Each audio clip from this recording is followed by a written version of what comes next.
give thanks to my Creator, my ancestors, the Orishas and the Loas that brought me here today, because without them, I wouldn't be here. So I greet you in the name of His Imperial Majesty Emperor Haile Selassie I and Empress Menen, King Alpha and Queen Omega. And I greet you and I apologize to everyone here, to people who are here to listen to the distinguished women who are on the panel. I apologize to you for my tardiness, but I'm here. I'm so grateful to be here. And I did have a slide presentation, so somebody missed the memo that I needed a projector, and I had some visuals to show you, but I can still speak about our story. This is our story, not his story. So I would also like, before I forget, to really thank the Hawaii Cannabis Expo organizers for, after 8 years, this is my second year coming here, to have invited us to be a part of this. And it's important for organization like the Hawaii Cannabis Expo to continue and featuring those who have been excluded in the cannabis industry. Having said that and established protocols, I am Empress Madukwe. I'm a Ganja War veteran, master teacher, certified cannabis health and wellness coach, certified in natural farming, certified Hawaii Go Farm Her, certified at St. Louis University in cannabis science and operation. I also have a Master of Science in Education, a Bachelor's in History, and a Bachelor's in Africana Studies. This has informed me with 40 years of academic, cultural, professional, and traditional experience with cannabis medicine and natural farming. I am the owner of Balm of Gilead Cannabis Health and Wellness Ministry, which is a business that's founded in the Rastafari cultural and spiritual tradition of my Afro-Caribbean ancestors. I'm an activist, an artist, an educator, a farmer with over 40 years experience advocating for criminal justice and cannabis reform legislation. New laws that will decriminalize and legalize cannabis with measures addressing reparatory and restorative justice measures. Our ministry is committed to serving BIPOC communities, Black, Indigenous, and people of colors, communities that have been adversely impacted by the war on drugs, as you've heard from your panelists here, especially Lolo. We have very strong ties to family and community. Being of service is part of our cultural and spiritual way of life as Rastafari. We cannot promote the use of cannabis medicine or recreational without including a vital significance in promoting our local farmers and supporting them. We have scientific evidence to show how healthy plant-based nutrition and cannabis medicine can support a healthy endocannabinoid system, which in turn creates homeostasis in all our regulatory system, making us whole, healthy beings as we were created to be. We provide cannabis literacy through activism, advocacy, education with health and wellness coaching. We're passionate, as you can tell, about assisting others to take a leap of faith in plant medicine and nutrition. We empower individuals and communities by educating and supporting adults in their intentional use of plant-based medicine and cannabis medicine, as everyone on the panel has been pointing out, and I'm just supporting them in that reiteration. Balm of Gilead Cannabis and Wellness Ministry, we are producers and processors of environmentally friendly and sustainable agricultural products. We promote and support our local farmers using organic practice in cultivation and in our use of making our local value-added agricultural products. Our products, some of the examples in I'm showing you this slideshow. As a culinary artist and a farmer, we take our surplus products and create value-added products. And we do the same thing with our cannabis as well. We have known and learned from our ancestors how to infuse using natural solvents like honey, like oil, and simply alcohol to get our plant medicine. No chemicals or anything like that. So we still practice the traditional way. So we utilize Hawaii agricultural products. We try to stay local to advocate, inspire, and promote health and wellness nutrition. Through the use of our local and in-season food, we also in our community prepare foods for people. We teach them healthy nutrition, food preparation, and preserving of agricultural surplus. A lot of food gets wasted here. And if people learn how to process them, like for example, using the ulu to make flour, to make other nutritious goods, that can be marketed by women farmers as well as other farmers. It's adding value to Hawaii's agriculture, because I understand that Hawaii imports 90% of its food, and that is a detriment to the growth of a nation, to the growth of a people, to the growth of a kingdom. It leaves the nation in a servitude, in a dependency state. So Hawaii has to return to promoting the local farmer, supporting the local farmer, and ensuring that male or female farmers will be able to add value to the economy, and that we can decrease that import cost that it costs the state right now to import and businesses to import foods. Support your local farmer. We practice a no waste philosophy, making various value-added products, as I say. We also teach people your own do-it-yourself courses for those who want to learn our recipes and skills in food processing, preparation, and preservation, combining healthy nutrition and plant-based medicine. We are a Rastafari-owned enterprise, because folks will say, well, why should we follow Balm of Gilead? Why are you so unique? Well, we're unique because we are Rastafari and we are owned by women. Our ministry assists an underrepresented and supported demographics, namely the kupunas, the chronically and terminally ill persons and veterans. Through the use of our local in-season food, as I said, we teach them how to do these things to stay healthy and to support our local farmers. Then earlier I said I'm a Ganja War veteran. Most of you are saying, and including Gregor Iligan, who I had a meeting with, our distinguished Deputy Speaker of the House. He said, Empress, I take offense at you calling yourself a veteran, because I'm a veteran and there are veterans and so on.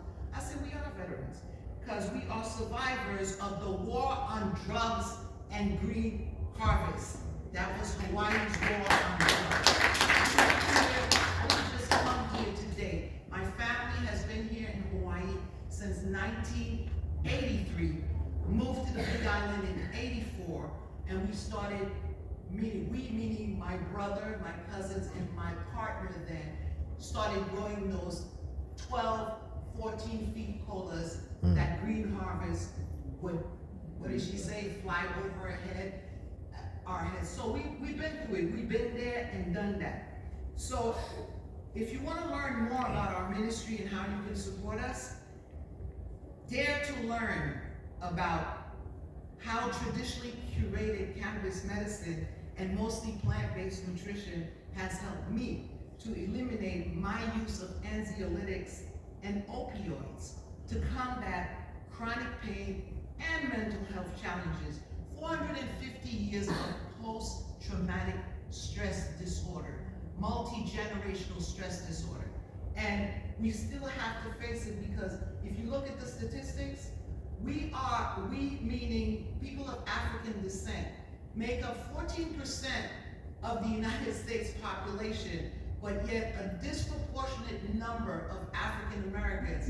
Let's say there were, for every person that was incarcerated, a person of a different racial group that was incarcerated for cannabis, at least 10 times more people of African descent were criminalized for it. So take the time to think about that. Dare to learn, and then schedule your first time free 45-minute consult with me to discover how our ministry can be of service to you to be on your way to improve mental, physical, and spiritual health and wellness. You can check out our blog, We cook in with Cannabis 365. You can also select your own DIY courses offered from this site. Set up a consultation and contact us for our meal prep services, because we do that. And because I don't want to yakety yak and take up everybody's time, I know Abby has a lot of questions for us.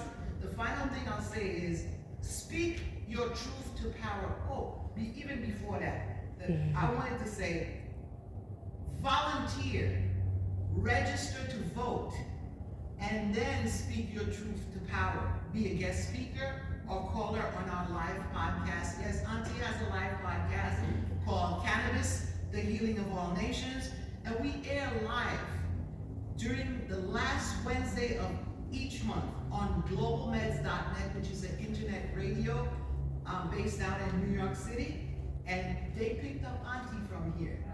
And so we start at 3 p.m. Hawaii time, 5 Pacific, 7 Central, and 8 Eastern time in the winter. And when they change back that time on the East Coast, we do it 2 p.m. Hawaii time. So what is our vision? Our vision is that there will be more support for women farmers, because when I look at the statistics, as far as, and this was all in my slides, but unfortunately, I can't show it to you. Well, what I'm to say here, the number of farms in Hawaii is like, there's right now on the island of Hawaii, there's 3,368 farms, right? Out of that, there are less than 1% Black women owning a farm here. When we look at the statistics for farmers, yes, let me read this to you. Black farmers in the United States, in 2022, there were 46,738 Black producers in the United States, which is about 1.4% of all producers. Black farmers own less than 1% of the country's farmland. The percentage of Black women farmers in the United States is less than 1%, okay? So imagine that. So if we're gonna bring it to here, you can imagine how many, there might be 8 Black farms here on the island, and I'm still searching to see how sustainable they are and how much support. My personal experience with the Department of Agriculture, when I got my certification from Go Farm, I went to the Department of Agriculture hoping to get a grant. They told me, first of all, I need land to get a grant. But gee, I didn't grow up having that money set aside for me to be able to buy 20 acres of land. How may I get that? Oh, well, we can give you a loan. But, oh yeah, I don't mind applying for a loan. Well, you need collateral. What you got for collateral? So it's a catch-22 for us because of the great disparity in wealth and the racial gap in that wealth. Because do your homework and see, for every average white family, the median income, annual income is about 100,000 or so. And that's for the just working class families, right? For the African American family, it's between 17,000 and 20,000 of income. So try to picture us trying to own a 20-acre farm right here in Hawaii like that. Okay? So basically the factors that affect us, as I say, systemic discrimination. Black farmers have faced discrimination from public and private institutions, including the U.S. Department of Agriculture. Government farm programs, inequities in the administration. Government farm programs have negatively impacted rural communities of color. Black-owned farms are generally smaller than any other farms in the U.S. And not to disparage any racial group, but in terms of saying the minorities, and when you're talking about diversity, equity, and inclusion, the people who have benefited the most from diversity, equity, and inclusion are white male. Okay, and next, white females. Then, and this is not me, statistics. I had it all lined up on slides for you, but right now it's all my notes, so I'm talking from out of my head. I'm stressing all this to say that we women of color, we're not working on a level playing field.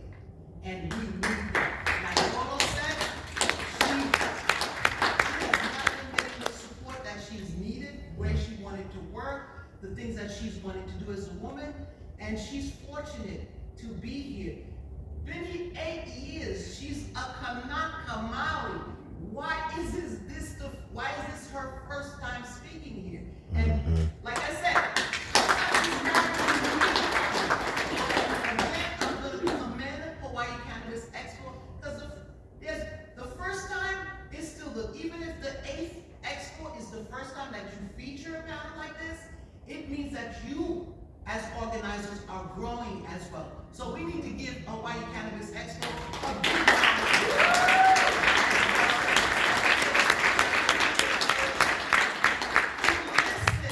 To us when we speak to them, to open a way, to be not just, I'm just going to be a gatekeeper and keep those noisemakers like Empress out, but we're going to open our doors to everyone. It's particularly the women of the industry, because women make up less than 3% of this cannabis industry. And I will end this by saying again, my eternal gratitude for everyone that is here. Those who are here in the audience, those who are my distinguished colleagues here on the panel, for your contributions to the cannabis industry, for your stories. Everyone's story here has power, has mana, has value, and is enriching my life as well as the life of those who are listening to you right now. And again, I thank my creator, my ancestors, the Loas and the Orishas, for bringing me here today. I thank the Hawaii Cannabis Expo for inviting me again, and I thank my distinguished panelists as well as our audience. Mahalo nui loa.